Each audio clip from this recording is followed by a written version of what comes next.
So ayan guys, pauwi na ako dyan. So ayan, pauwi na. Medyo ginuubo ko dyan eh. Tingnan nyo kung inuubo ko dyan.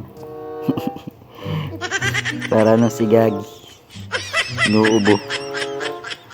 Mahirap talaga guys pag trabaho ka.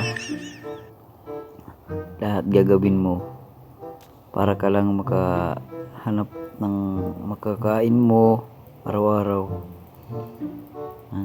Sasacrifice mo talaga para sa pamilya mo. Yun nga guys, uwi na ako dyan. Kaya hindi lang ako naka-upload dyan sa aking sa natulugan natin. So ayan guys, magbababay na ako. Uwi na talaga ako kasi pinapagod na ako dito. So yan guys, yan lang dyan. So maraming salamat.